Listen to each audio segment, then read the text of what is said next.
Good morning, everyone, and welcome to another Saybrook University Mindfulness Moment.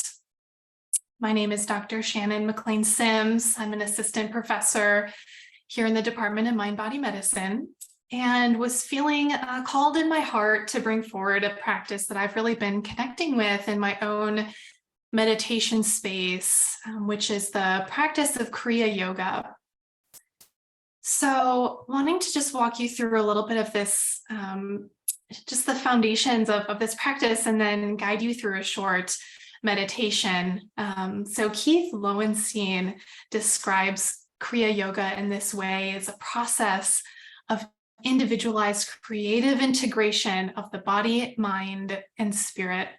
So this practice, it invites us to feel really the embodiment of the breath and the space between each of our cells. And within this, to find a sort of balance between mind and body. And we can drop into what is called this still point by cultivating this loving relationship with the breath. So the teachings of Kriya Yoga focus on the breath and the spine to unlock deeper states of awareness and self-discovery as a pathway forward in our own self-realization and even spiritual growth. So today, wanting to introduce you to a short Kriya Yoga meditation practice. And so all you need to do is just be seated as you are and invite your breath in, and I will guide the rest, and feel free to engage as much or as little as you would like to in this process. And there are really 4 distinct parts of the Kriya Yoga practice, and again, I'll guide you. So, but first, wanting to just begin with a little bit of gentle movement. So again, you can remain seated. And we want to begin just by bringing a bit of intentional movement into the body. So we'll engage what Ganesh Baba refers to as lumbar flexion. So as you're seated there, we'll just begin to gently and slowly rock the pelvis, the pelvic bowl, just forward and back. And as you do this, kind of noticing that lumbar flexion and extension. So gently rocking the pelvis. With the inhale, can rock forward. Exhale, kind of tucking the tail, flattening the lumbar. That pelvis rocks backwards. And we can invite the breath into this as well. So really taking your time here in this slow and rhythmic motion. This lumbar mobilization that we're doing, it helps to increase flexibility and strength of the spine to help support our posture while we're breathing. And it also helps to engage many of our postural muscles in the spine, as well as the diaphragm and the perineum. So as you breathe, inviting the posture to be upright and dignified. And again, just continuing with this rocking forward and back of the pelvis. Again, really noticing how the muscles around the base of the spine and that lumbar area, just responding to this movement. And we'll bring in now a little bit of shoulder movement with this as well. So we'll invite the shoulders to become a part of this. So as you're kind of rocking, we can kind of bring the shoulders forward, and then broadening the chest, opening up that expansive area with the chest, drawing the shoulders back and down, and finding your rhythm here. So still continuing that lumbar mobilization, the rocking of the pelvis. We're just going to bring some shoulder movement, some shoulder shuffling as it is often referred to in the Kriya practice. Just remembering the breath. So you can move as slowly or as quickly as you like to here. Just bringing a little bit of movement. And then we will, as you feel ready, just bringing the body back into stillness. So allowing that movement to subside for now. And we will move into the first element of the Kriya practice beyond our movement here, and that's our posture. So settling into a posture that feels relaxed, yet strong and dignified and supported. So feeling the stable base of your bottom and your pelvis. And as you engage in Kriya, your posture will subtly shift periodically, but the less you need to adjust your posture, the deeper and more sustained your practice will become. And we're only sitting here for a few moments here today, but this is also why the movement helps. We can kind of loosen up the body a little bit, prepare the body to come into stillness. So allowing that posture to be comfortable and really feeling the crown of your head pulling up towards the sky. Sometimes I find it helps to straighten my posture if I can imagine this string attaching to my crown and just gently pulling me up ever so slightly towards the sky. And even tucking the chin just slightly can allow for even more space and elongation in the spine. And so after feeling like you have arrived into a posture that feels, dignified, strong, stable,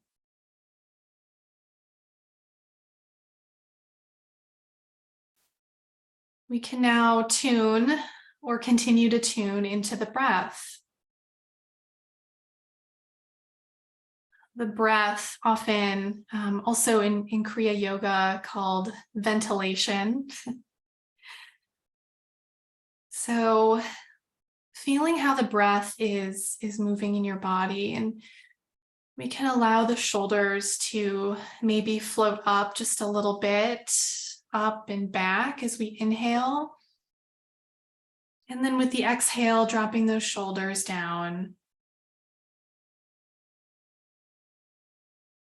So inhaling, the shoulders might rise a little bit towards the ears. We pull them back. And exhale, gliding the shoulders down the back.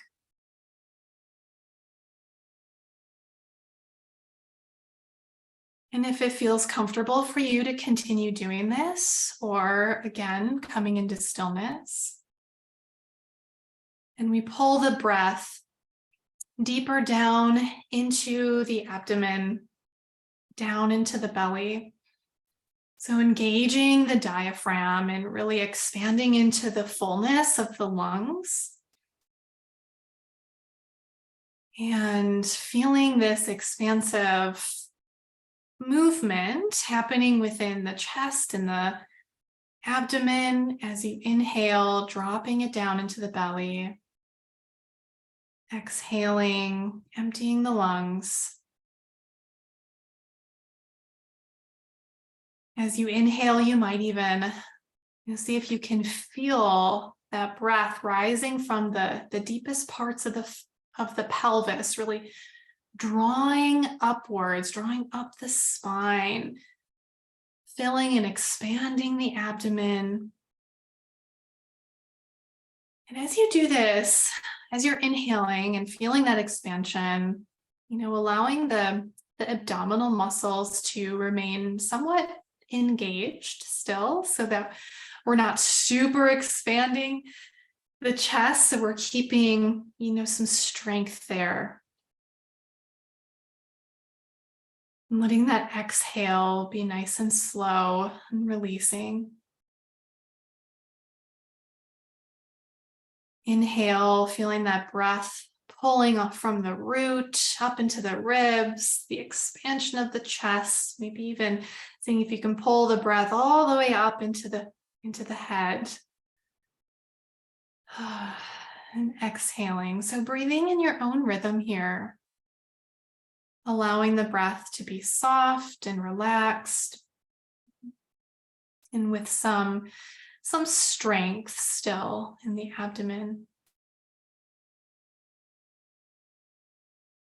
And you might even see if that on that exhale, you can bring about an ocean-like breath, kind of a restricting the back of the throat. In yoga, we call this an ujjayi breath. Allowing the breath to be audible.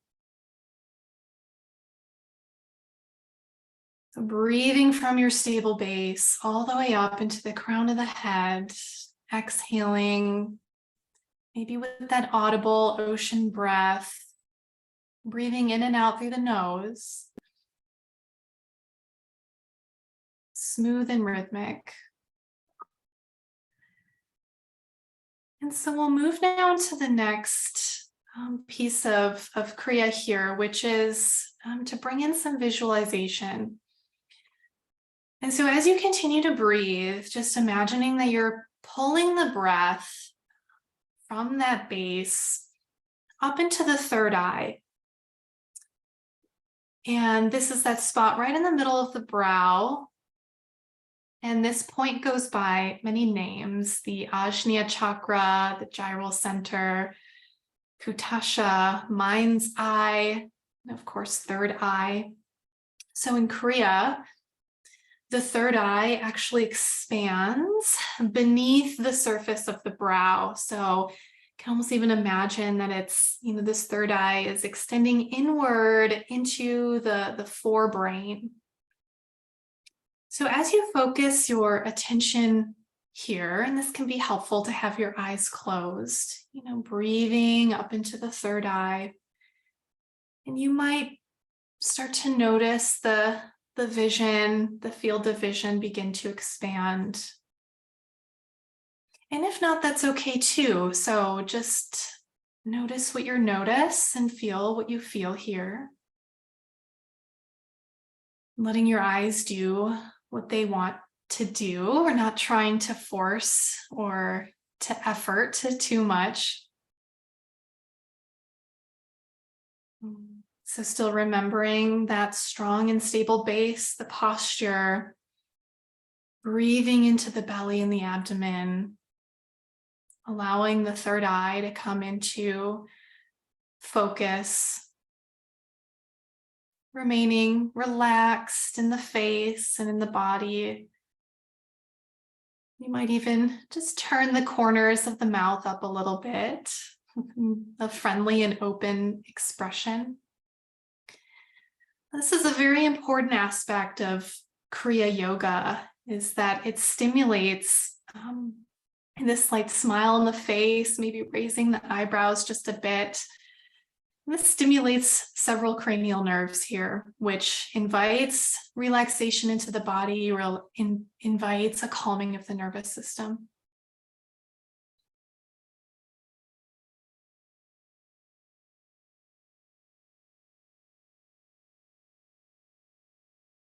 And the fourth phase of our Kriya Yoga practice is to bring in some vibration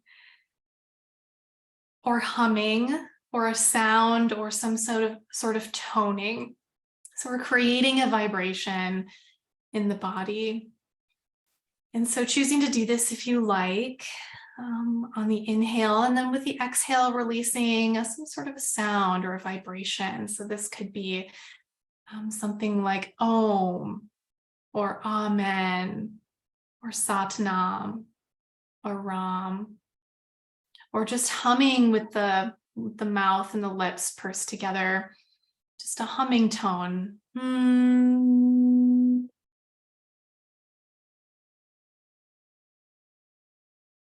So you can choose to now bring in some sound if you like, or remain in silence here.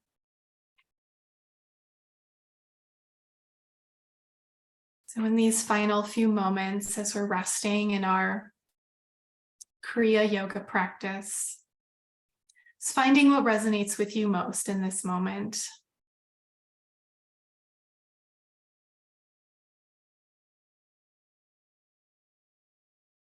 Grounding into your stable and dignified posture,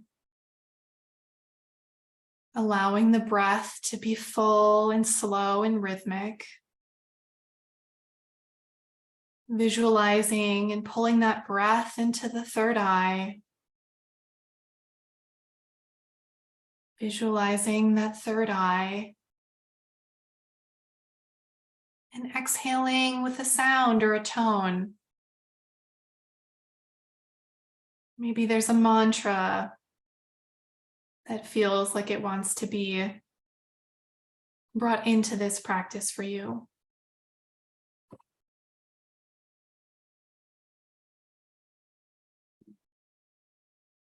And you can choose to remain here in this meditative state as long as you like, or if you prefer to begin to bring this gently to a close, allowing the eyes to open and refocus, just acknowledging that we are here together.